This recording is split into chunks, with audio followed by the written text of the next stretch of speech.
రెడీయా? సార్ నమస్తే సార్. నమస్తే. సార్ ఒక తండ్రి చనిపోతే ముగ్గురు ఆడపిల్లలు, అందులో ఆమె పెద్ద ఆవిడ డబ్బులు పంపించి ఆన్‌లైన్‌లో వీడియో కాల్‌లో అంత్యక్రియలు జరిపించడం ఎంతవరకు కరెక్ట్ అంటారు?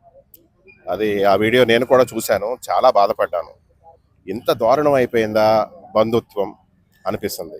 తల్లిదండ్రుల మీద ప్రేమ ఇంత నీచానికి దిగజారిపోయారా ఈళ్ళు అనిపిస్తున్నారు. ఇక ఈమె కొంచెం ఏదో ఆన్‌లైనో ఏదో చేసిందంటున్నారు, అది వేరే. కొంతమంది వాళ్ళ తల్లిదండ్రులు చచ్చిపోయినా పట్టించుకోరు. ఆఖరికి మున్సిపాలిటీ వాళ్ళు తీసుకుపోయినా పట్టించుకోరు వాళ్ళు. అట్లాంటి నీచులు కూడా ఉన్నారు.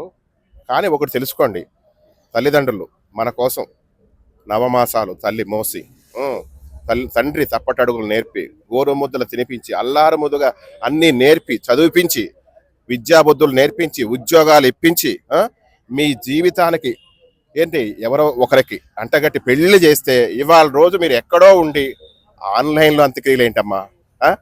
దయచేసి ఇంకా ఫ్యూచర్లో ఎవరైనా సరే ఇలాంటి ప్రవర్తనకు మాత్రం ఇచ్చేయకండి. మీరు ఎక్కడున్నా, విదేశాల్లో ఉన్నా, ఎక్కడ ఎంత దూరంలో ఉన్నా, మీరు ఎన్ని కోట్లు సంపాదించుకున్నా మీకు జన్మనిచ్చి ఈ ప్రపంచాన్ని మీకు చూపించారు. అట్లాంటి తల్లిదండ్రుల కోసం మా పిల్లలకు కూడా అదే చెప్తాం. మా పిల్లలకు కూడా నేను అదే క్లాస్ వీక్తా. ఎందుకంటే వాళ్ళు లేకపోతే మనం లేము.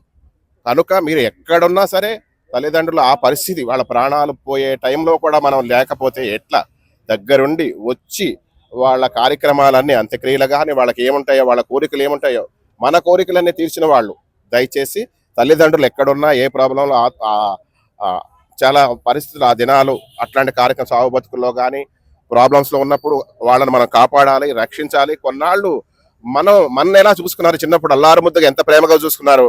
వాళ్ళ లాస్ట్ టైంలో ఆ వయసులో వాళ్ళని ఆనందంగా పంపించడమే మన బాధ్యత అని తెలుసుకుని వాళ్ళ కోరికలు తీర్చడమే కన్న బిడ్డలాగా మన బాధ్యత అని తెలుసుకోండి. దయచేసి ఆవిడెవరో ఆన్లైన్లో చేసిందంట అంత్యక్రియలు.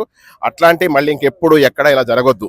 మీరు ఎన్ని కోట్లు కానీ విదేశాల్లో ఎన్ని అర్జెంట్ పనులున్నా ఎవరి కోసం మీరు ఈ ప్రపంచంలో ఏం చేయక్కర్లా. మీకు జన్మనిచ్చిన తల్లిదండ్రుల కోసం మాత్రం అన్నీ చేయాలి. అది గుర్తుపెట్టుకోండి. అంటే ఆ ఏజ్‌లో వాళ్ళకి కావాల్సిన డబ్బు కాదు, మేము ఉన్నామని చెప్పి నమ్మకాలు ఉండాలి. ఆ నమ్మకం అయితే కావాలి. కానీ ఈ రోజుల్లో ఆ పిల్లలు అది ఇవ్వలేకపోతున్నారు. అది ఇప్పుడు అదే చెప్పేది, తల్లిదండ్రులు మన నుంచి ఏంటంటే ఏది ఆశించరు. డబ్బని ఇంకా వేరే ఏదో పెడతారు, ఇస్తారు, చేస్తారు. ఎందుకంటే ఆల్రెడీ అన్ని వాళ్ళ సర్వస్వం మనకి ఇచ్చేస్తారు.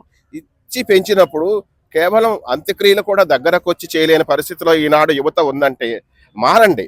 ఈ కంప్యూటర్ యుగంలో కంప్యూటర్ లాగా ప్రవర్తించకండి. కొంచెం మానవత్వం, మంచితనం అన్నీ ఉండాలి.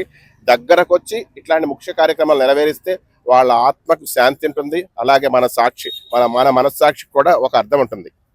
Thank you sir.